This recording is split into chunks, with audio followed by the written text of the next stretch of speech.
pues baino. onair gaude. Bale, Vale, venga, bagoaz. bagoaz.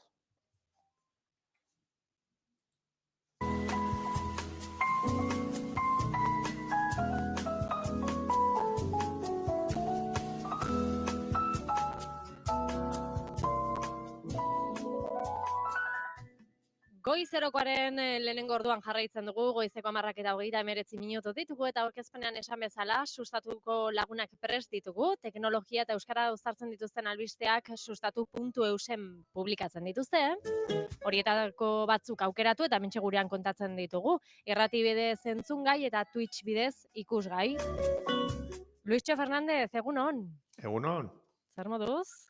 Bueno, pues betiko moduan komentatzeko prest astean argitaratu ditugun albisteak. Primeran, bueno, eta gaurko gaia ere adimen artifiziala izango da, Luischo. Gaietako bat, eta, bueno, hasiko bagara, halako irakurketa positibo bat, edo Vale. azterketa filosofiko baten berri eman dugu. Eta, bueno, pixkat, rollo bat da, esan dezagun, bueno, artikulu luze da, eta irakurri ezala nahi duenak. Baina adibide batekin saiatuko gara ilustratzen, Vale. irratiz eta Twitchez ere bai. Bueno, kontua da. Andrei Karpati izeneko adimen artifizialeko aditu eta enpresario bat. Orduan, tipoa implikatuta dago eta interes jakin batekin idazten du. Pizkat hartu ezagun, komatxo artean, berak esaten duena, baina interes hori da nik esaten dudana, baina interesa du. Eta bere ikuspegia da,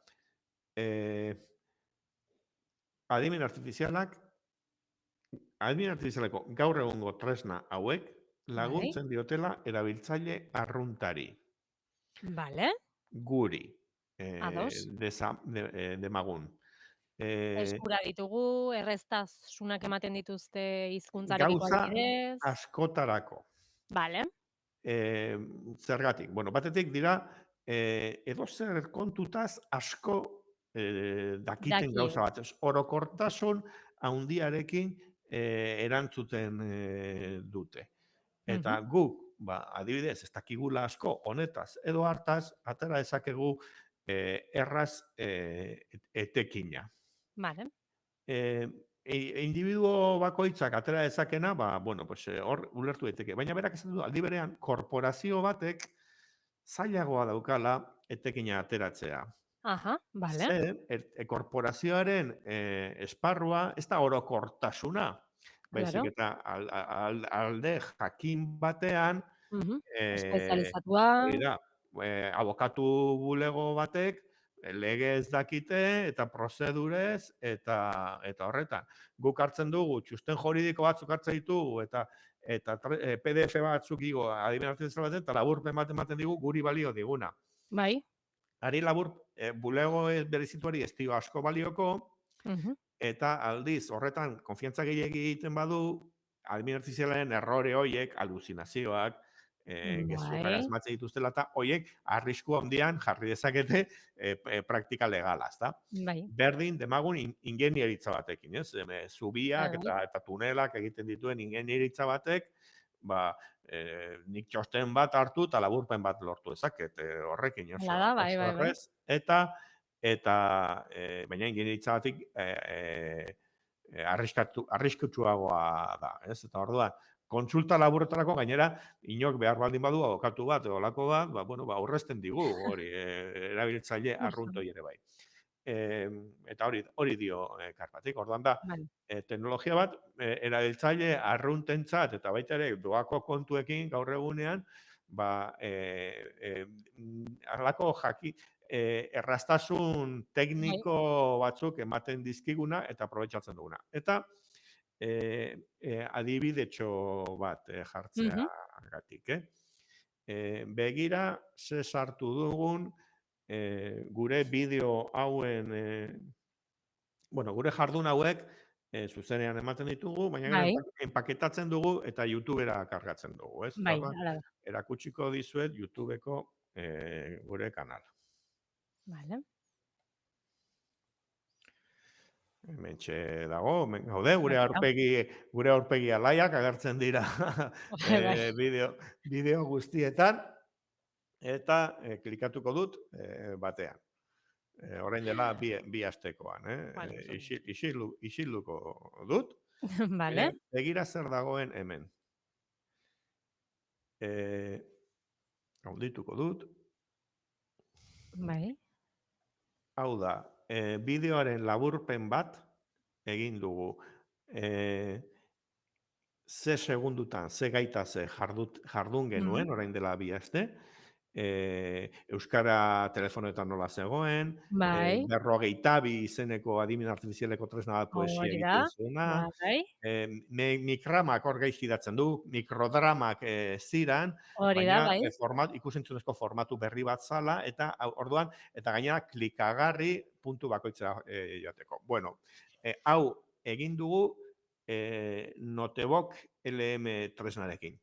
Vale. Gogoratuko dira, akaso, ikus eta entzule batzuek, nola horrekin egin ditugun halako podcast moduko batzuk. Bai. Emakumezko eta gizonezko ahots bat gu bagina bezala eta gauzak Mhm. komentatzen, ez? Horrek ez gaitu ordezkatzen, oraingoz, uste dut. Momentuz.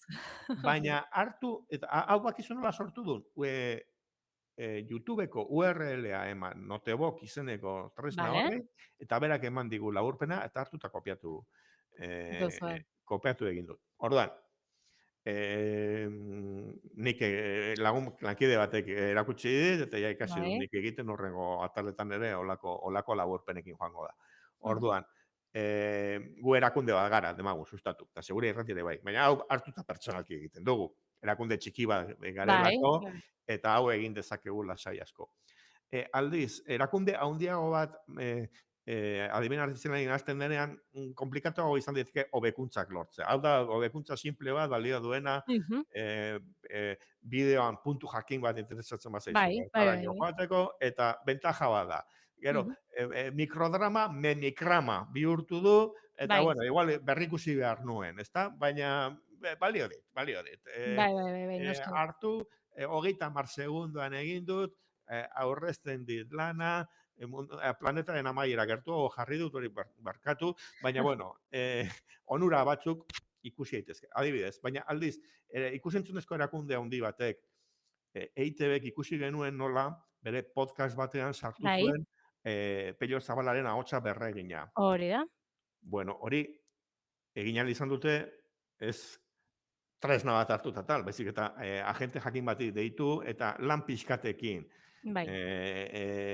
Hau da, hobekuntza bat lortzeko ikusentzunezko eskuntzunezkoak bereziki egiten dituen erakunde baten, ikusi Bai, behar da, justu geratzen direla. Tresnak, lan gehiago egin behar dute, bai, bai. inbertitu behar dute gehiago, adimen artifizialeko tresnak sortzen, kasu harretan egin zituzten alako Bai, trailer batzuk ere bai, eta botxa, eta hori da. hobekuntza zenbaterainoakoa da, ezta? Hemen hobekuntza simple bat tita Bai. erabiltzaile arruntarentzat. Mhm. EITB bezalako erakunde batentzat aukiko dute, estrategia baten pentsatzen hasiko dira, ezta? Bai, Baina, bai, bai, baina baina zuk, nik, erabili dezakegu adimen bezala orain eta hemen, askoz modu bai, es- simple edo bai. sinpleagoan, onura batzuk ematen dizkigu, ez Mhm. dugu produktu haren borentasun maila batean asko hobetzen, baina hobekuntza bat lortzen dugu, Antzematen da, bai. Mhm. eta horixe da. Orduan,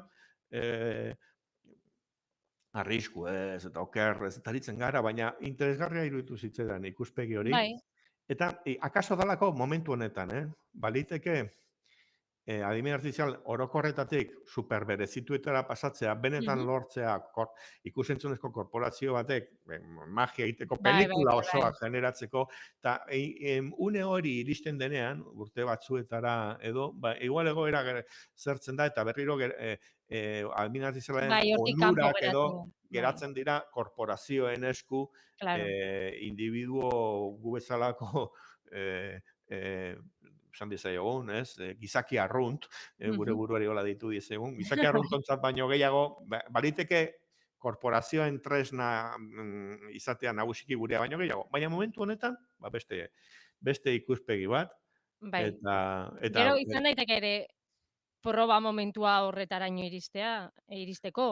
Hau da, gu probatzen nahi hau guztie, tresna espezializatu eta perfektoietara iristeko. Agian, agian ematen ari gara zera. Bueno, baina hemen kristo guztia da bil, Bai, claro.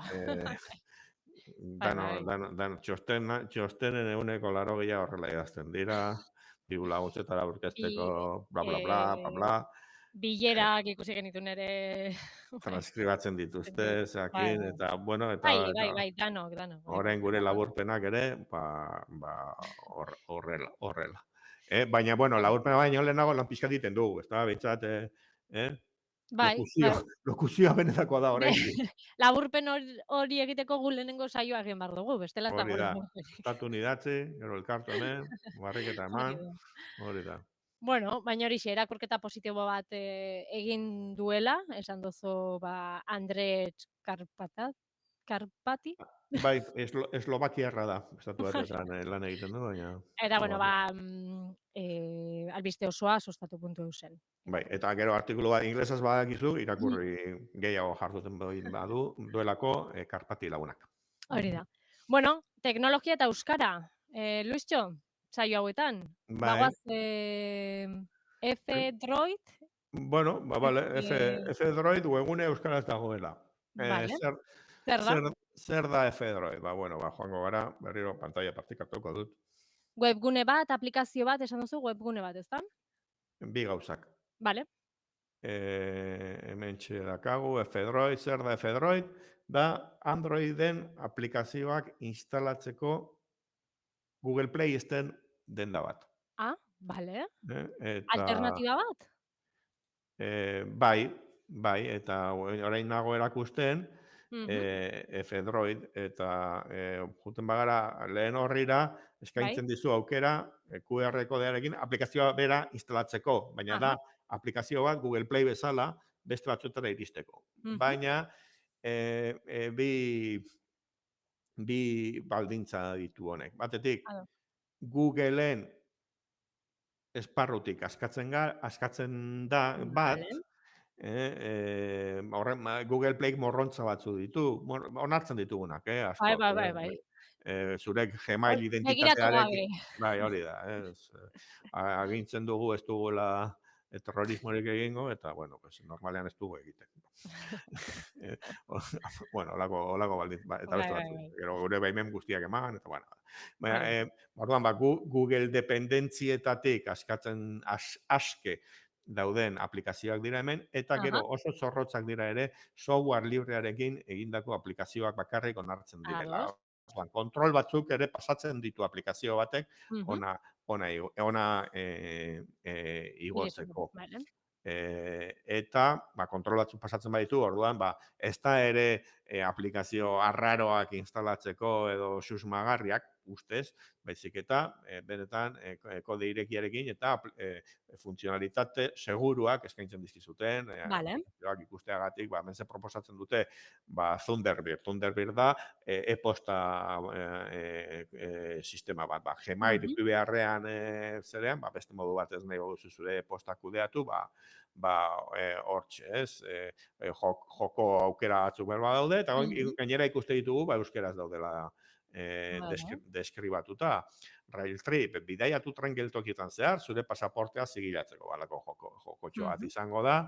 Apple Flinger, jokaleri bat edo hainbatentzako jolasa. Bota sagarrak tiragomarekin. grafikoak egiteakoak. Interneten, bueno, bat baino gehiago, man iguale, gaina, bueno, diru aplikazio batzuk ere bai. Bizuma Vale. ez da egongo hemen, beste morrontzatu ditu, seguru, baina, bai. Fosify Voice Recorder, grabaketa aplikazio bat, eta orduan, bueno, webgunean euskeraz dago orain, aplikazioa bera ere bai, eta Begira. instalatzen duzu, eta gainera Baiz, esango dizu. askotan ez gara konturatzen, Gmailetik eta Googletik haratago gauza gehiago daudela, ez? Azkenean, telefonoetan ja aplikazioak datuzte instalatuta, eta uste dugu horiek bakarrik daudela, eta ez dagoela ezer gehiago, hortik Bai, kanpo. Eta badago. badago mundu hau, software librekoa, bueno, eta Mhm. software libreen bentaja batzu dira, euskaratze, ekimen librez eta ekimen kolektiboz gauzak elkarlanean euskaratu daitezkela. Googleek ere euskaratu ditu, gauza asko, Android telefono sistema, eta hola. Bai, eta Bueno, jungea kontatzen, eta baina, bueno, baino... beste aukera bat, gogoratu, Bai, F gidoi droid, hori da, hori da. hori izena. Bueno, begira, primeran.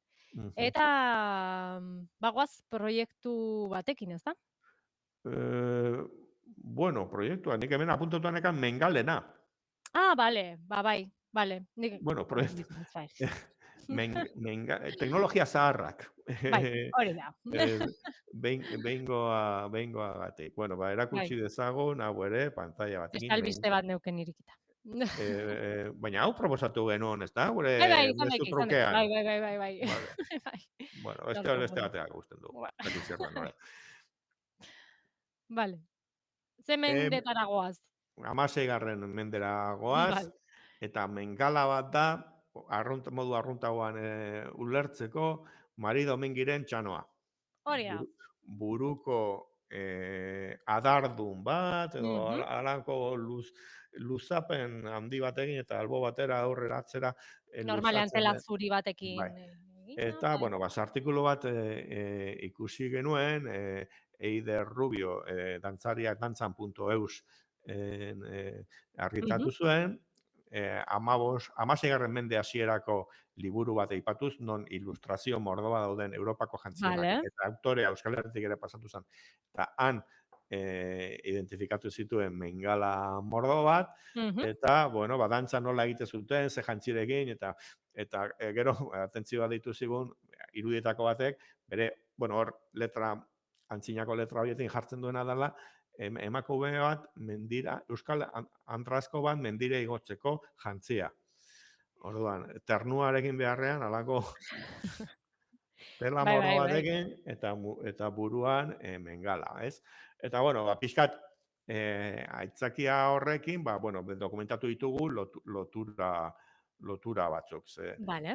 Hau liburu honetako ilustrazioak libreak dira, noski, onjala 500 urtekoak, oso interesgarria dira, eta daude Begira. orrialde mordoxka bat, Euskal Herrira dedikatuak, ikusi dezagun. Hemen, handiago, mengala batzuk ikusita, ez? Eta Euskal Herriko Bai. tipikoa da, Ordan, Europan eta tarteka eta ikusi dira alako txanoak, Hori da. baina buruko hau, 16. mende hasieran, hemen aurkitu zuen Hemen. Christoph Weiditz izeneko marrazkilari eta bidaiari alemanak, eta ze teknologia zeukaten hauek, bueno, pues, beste detailetxo bat emango dugu, eta honen mengala berreginak, bueno, Bai, ikusi daitezke Gabonetan, Euskal Herriko Mari Domingien buruetan ikusi daitezke, hori da. baina baita ere Santelmo Museoan. Cristobal Valentziagak berak hartu zituen Weidlitzen irudiak, eta oial eta barruan teknologia daukate zumitzezko egitura batzuk eginez, Hori da. josi zituen, berak edo bere tailer, bere zuzendaritzapean bere tailerrean, hainbat mengala, eta, bueno, pues, lan polit hori, ale batzuk behintzat daude Santelmo Museoan Donostian. Ikusgai. Bai, hala da. nik uste dut, gainera, benetan, alako berregiketa eta teknologia lan bat bezala egin zuela. Bai, guztiz. Mago bat zan, Cristobal Valentziaga materialekin formak eta beti gomendagarria bisita bat Valentziaga museora Getariera, baina kasu honetan hauek ez daude Getariako museoan, baizik eta Sant Telmo museoan. Sant Telmo. Hori da. Bueno, Luistxo, modarekin, teknologia eta modarekin amaitu dugu gaurkoan, Bai, beste gaia, ez dakit zertaz hitz egin nahi zen idan. Ez galduta nago. Ez dakit irekideten, egia esan. Vale, bueno, baina bukatu zaigu, 11:00 iritsi gara. Eta, bueno, torna astean hitz egingo dugu. Vale? Bai, ondo izan. Agur.